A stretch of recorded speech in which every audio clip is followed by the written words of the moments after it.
Sikiliza ujumbe mpaka mwisho. Moyo wako sio soko. Okay, naomba nikuambie kitu ambacho watu wengi huwa hawakirealize.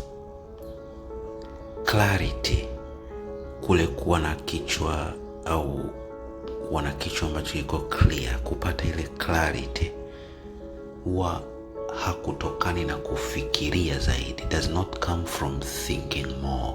Watu wengi wanasema nataka nipate kichwa changu kiwe clear, anawaza sana. Lakini kimsingi ni kwamba clarity inatokana na wewe kureduce yale manoise yaliyopo kichwani mwako. Watu wengi wanafikiri kwamba wakianalyze zaidi, wakiplan zaidi, wakianza kurudia conversation ya nyuma zaidi, wakihofu zaidi, kwamba finally watapata formula ya ku break through. Lakini kinachotokea ni kwamba they led into confusion.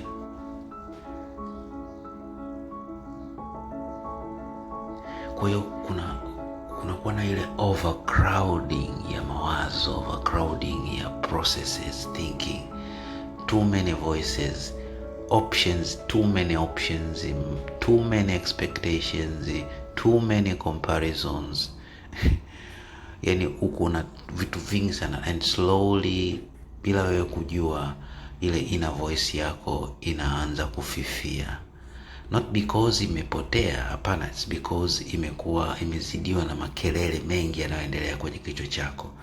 Unaanza kuishi kwenye lenzi za watu wengine, unaanza kufanya maamuzi kwa kuogopa kuhukumiwa, unaanza kujiadjust kwenye ule ukweli ili ujifiti kwenye mitazamo ya watu, lakini sio kwenye malengo na maisha yako. And then siku moja unaanza kujikuta umefika step, unaanza kusema sijui hata nataka nini tena. Yani ni kama nimepoteza uelekeo. I don't know even what I want. Na sio kwamba kweli haujui. Ni kwa sababu kilichotokea ni kwamba umeacha kujisikia wenyewe. Umeacha kuiruhusu ile sauti yako kuja kwako. Moja ya malengo ambayo nataka uanze nayo leo ni kupunguza haya makelele. Sio kila message inayokuja kwako ina deserve akili yako. Sio kila opinion ina deserve energy yako. Sio kila kupingwa, kila kuwa criticized kuna deserve yani we react emotionally. Akili yako ni kama hekalu lako, ndio madhabahu yako, na it's not a public market. Akili yako na moyo wako sio soko hilo la kila mmoja.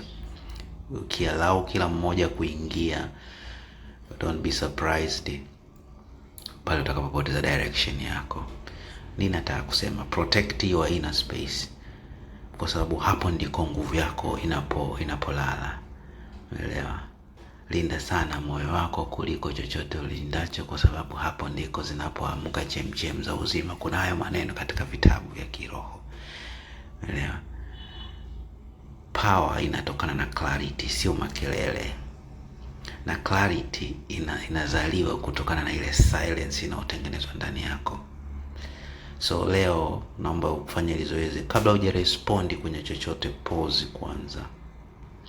Kabla hujakubaliana jambo lolote, hebu check kwanza. Unaelewa? Kabla hujameza na kuabsorb vitu vyote, kufyonza, hebu filter, chuja kwanza. Ask yourself, jiulize ya maswali. Hiki ni kweli kinaniwakilisha mimi? Kama hakikuhusiani na wewe, achana nacho.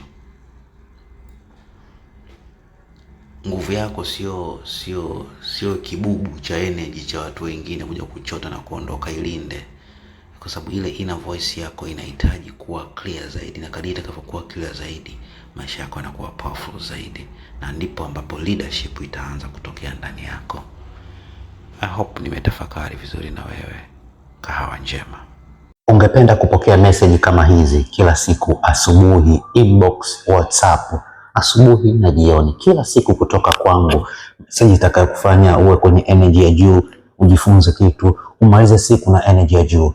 Andika neno kahawa, utachangia shilingi 5,000 tu kwa mwezi mzima, utapokea message asubuhi na jioni. Andika neno kahawa kwenye hiyo namba ya WhatsApp hapo.